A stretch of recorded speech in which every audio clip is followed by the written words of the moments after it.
Hi everyone! Today we're going to read The Secret Shortcut by Mark Teague.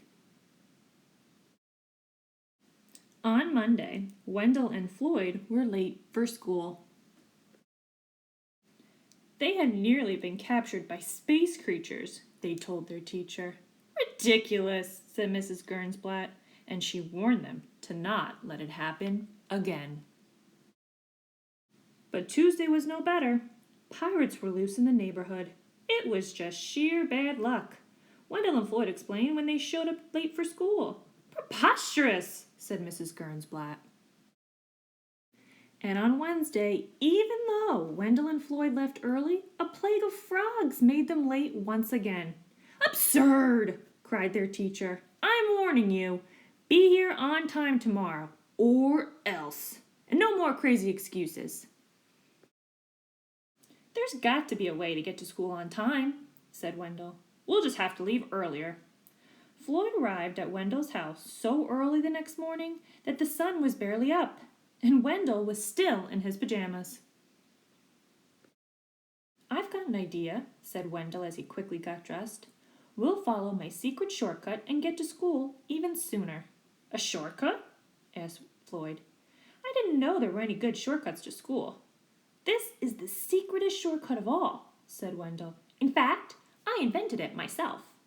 He led Floyd up the alley by the Ulick's backyard, then down a culvert, over a fence, and through a dense thicket of blackberry vines. Then they scrambled over some boulders, down a steep bank, and across a narrow stream. This is some shortcut, said Floyd. Relax, said Wendell. We'll be there in a minute. But the forest became thicker and darker. Soon it was hung with vines. The screeches of strange jungle animals echoed all around them. Maybe we took a wrong turn, said Floyd. I'm pretty sure the school is right up ahead, Wendell told him. But the jungle only grew wilder, and when the boys finally came to a trail, it didn't lead straight to the school, as they had hoped. Instead, it meandered through quicksand swamps and past large, sleeping crocodiles, and across a deep, rocky gorge. It began to get late. This is going to be hard to explain, said Floyd. They stood in a small clearing. I have an idea, said Wendell. We'll climb a tree and see if we can spot the school. They chose the biggest, tallest tree they could find and climbed all the way to the top. Do you see the school? Asked Wendell. I don't even see the town, said Floyd. They watched some monkeys playing in the treetops. I have another idea, said Wendell. What is it? Asked Floyd. He was getting tired of Wendell's ideas. We'll swing from these vines just like the monkeys, said Wendell. That way we'll travel much faster. Soon they were swinging from vine to vine. This isn't bad, shouted Floyd. I'll bet we're making good time.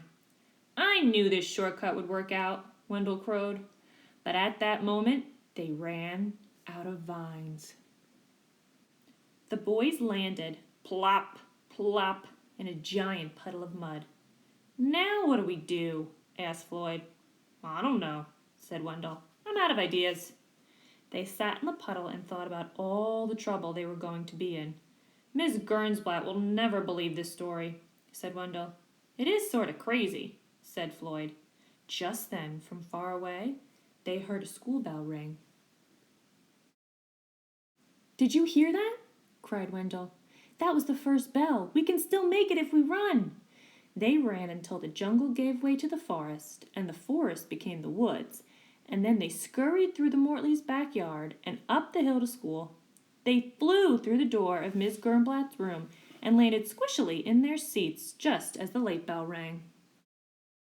Well, you made it, said their teacher, and just in time. But how on earth did you get so muddy just walking to school? Floyd looked at Wendell. Wendell looked at Floyd. On second thought, said Miss Gernsblatt, maybe you better not say. During recess, Wendell and Floyd sat in the sun to give the mud a chance to dry. At least we finally got to school on time, said Wendell. That's the main thing, Floyd agreed. And in fact, it was quite a while before they were late for school again. Even so, they never did find a really good shortcut.